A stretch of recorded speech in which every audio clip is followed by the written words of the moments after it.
கிறிஸ்துவுக்குள் அன்பானவர்களே, ஆண்டவராகிய இயேசுவின் நாமத்தில் உங்களுக்கு என் அன்பின் வாழ்த்துக்கள். சங்கீதம் 31 அதனுடைய 3வது வசனத்திலே தாவீது அழகாக விண்ணப்பம் செய்கிறார். என்ன தெரியுமா? அப்பா, நீங்க தான் என்னுடைய கன்மலை, என்னுடைய கோட்டை, நீங்க தான். உங்களுக்கு பிரியமான வழியில, அதாவது நீங்க என்ன போதித்து நடத்துங்க அப்பா, அந்த பாதையில நான் பயணிக்கணும்னு சொல்லிட்டு வழி காட்டுகிறதற்காக நீ எனக்கு வழி காட்டுங்கன்னு சொல்லிட்டு அவர் கேட்கிற ஒரு விண்ணப்பத்தை பார்க்க முடியும். அன்புக்குரியவர்களே, இன்னைக்கு நம்ம நடக்கிற பாதையில தேவனுடைய சித்தம் இருக்கிறதா, இல்லைன்னா அவர் நடத்துகிற பாதையில தான் நம்ம சென்று கொண்டிருக்கிறோமா என்றைக்காவது நிதானித்து பார்த்தது உண்டா? சில மனுஷங்க சுயமான பாதையில நடப்பாங்க. அதாவது தங்களுக்கு எது அழகாக, நலமாக, சந்தோஷமாக தோன்றுகிறதோ அந்த பாதையில பயணிப்பாங்க. ஒரு சிலர் ஏதாவது ஒரு மனிதனை கைடன்ஸா வச்சுட்டு அவங்க என்ன சொன்னாலும் அது சரியோ தப்போ அது நிதானிக்கிறதுல அந்த பாதையில கடந்து போவாங்க. ஒரு சிலர் மட்டும்தான் தேவ சித்தத்தின் பாதையை தெரிந்து கொண்டு அவர் அனுமதிக்கிற பாதையில அவருடைய கரத்தை பிடிச்சிட்டு நடக்கிறவங்க இருக்கிறாங்க.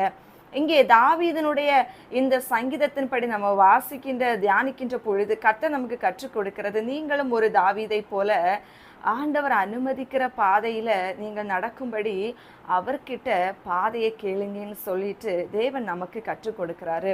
அன்புக்குரியவர்களே, தேவன் அனுமதிக்காத பாதையில ஒரு பொழுதும் கடந்து போகாதீங்க.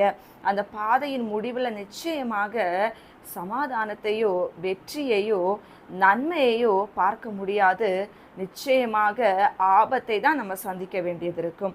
யோனாவை பாருங்க, அனுமதிக்காத பாதையில போனாரு. அங்கே தடை வந்துச்சு, போராட்டம் வந்துச்சு, இடர்கள் வந்துச்சு, கஷ்டங்கள் வந்துச்சு. இன்னும் பிலேயாம் தீர்க்கதரிசியை பாருங்க, கர்த்தர் அனுமதிக்காத பாதையில போனாரு. அங்கே பாதை அவருக்கு சமாதானமாக அமையல. இன்னும் சிம்சோனை எடுத்து பாருங்க, கர்த்தர் அனுமதிக்காத பாதையை தெரிந்து கொண்டாரு. அவருடைய முடிவும் வேதனையாகத்தான் மாறினது. இப்படி வேதத்துல எண்ணற்ற ஜனங்கள் தேவன் அனுமதிக்காத பாதையில கடந்து போனதுனால அவங்க வாழ்க்கையில வேதனை, போராட்டம் வந்துச்சு. நீங்க கேட்கலாம், கர்த்தருடைய பாதையை கைக்கொள்ளுவர்களுக்கு வேதனை வந்ததே என்று. உண்மை, அதை நீங்கள் நன்கு உணர்ந்து கொள்ள வேண்டும். கர்த்தர் அனுமதித்த பாதையில கடந்து போன ஜனங்களுடைய வாழ்க்கையில வந்த வேதனை, அது அவங்களுடைய விசுவாசத்தை பரீட்சைக்காகவும், இன்னும் அவங்களை காத்திருக்க வைத்து தேவன் விலையேற பெற்ற மகிமையை கொடுப்பதற்காகவும், அவங்களை உருவாக்குவதற்காகவும், அவங்களை பக்குவப்படுத்துவதற்காகவும் தேவன் அனுமதித்த சோதனைகள்.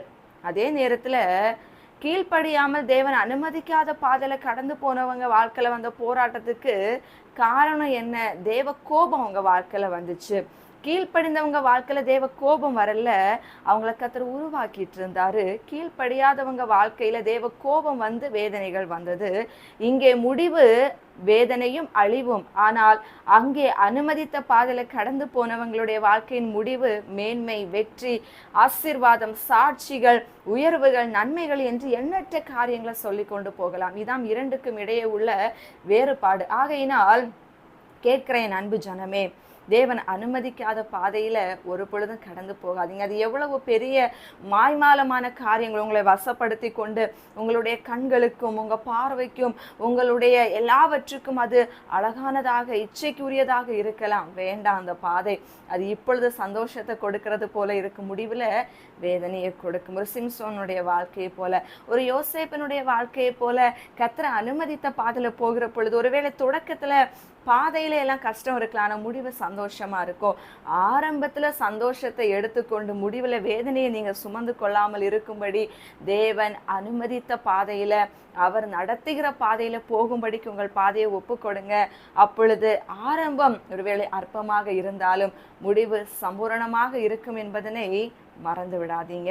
இன்றைக்கு ஒப்பு கொடுப்போம். அவர் அனுமதிக்கிற பாதையில கடந்து போகும்படி அவர்கிட்ட பாதையை கேட்போம். நிச்சயமாக நல்வழியிலே, நேரான பாதையில நம்மை நடத்தி செல்வார். ஜெபிப்போமா? எங்களை நேசிக்கிற நல்ல தகப்பன், இன்றைக்கு அநேக ஜனங்கள் அனுமதிக்காத பாதையில, சுயமான வழிகளிலும் மனிதர்களுடைய பாதைகளிலும் உலகத்தின் பின்னாலும் கடந்து போவதினால் எத்தனையோ இழப்புகள், போராட்டங்கள், ஏமாற்றங்கள், ஆண்டவரே முடிவுல பலவிதமான இழப்புகளை சந்தித்து இன்றைக்கு வாழ்க்கை முடிந்து போகிற நிலைமையில நின்று கொண்டிருக்கிறாங்க அப்பா. அப்பா, ஆகையினால் தம்முடைய பிள்ளைகளுக்கு நீங்க கற்றுக் கொடுங்க. தேவன் அனுமதிக்கிற பாதையில போகும்படிக்கு உங்க சித்தத்தை பிள்ளைகளுக்கு சொல்லிக் கொடுங்க அப்பா. தங்கள் பிள்ளைகளை உணர்ந்து கொண்டு, தங்கள் மீறுதல்களை உணர்ந்து கொண்டு, இன்றைக்கு உங்ககிட்ட தங்களுடைய ஆவி ஆத்தும சரத்தை அர்ப்பணித்து ஒப்பு கொடுத்து விட்டு கொடுத்து, ஆண்டவரே இன்றைக்கு கர்த்தருடைய சித்தமான பாதையில நடப்பதற்கும் வாழ்வதற்கும் உம்முடைய பிள்ளைகளுக்கு தேவன் தாமே ஆண்டவரை கீழ்ப்படிதல் உள்ள ஒரு இருதயத்தை கட்டளையிட வேண்டும் என்று சொல்லி நாங்கள் ஜெபிக்கிறோம். இதுவரையிலும் பார்த்த போராட்டங்கள், தடைகள் எல்லாவற்றுக்கும் தேவ கோபங்கள் தங்களுடைய பிள்ளைகளை விட்டு விலகி போய் இன்று முதல் ஆண்டவர் ஒரு யோனாவை போல மறுபடியும் ஆண்டவரை நீங்க அனுமதிக்கிற இடத்துக்கு கடந்து போகும்படிக்கு உம்முடைய பிள்ளைகளை கத்த ஞானத்தையும் கிருபையும் கத்தர் கொடுப்பீராக. கத்தர் அப்படி செய்கிறதற்காக உமக்கு நன்றி. உம்முடைய கரங்களை எங்களை தாழ்த்தி ஒப்பு கொடுக்கிறோம். இயேசுவின் நாமத்தை ஜெபிக்கிறோம் நல்ல பிதாவே, ஆமென். God bless you.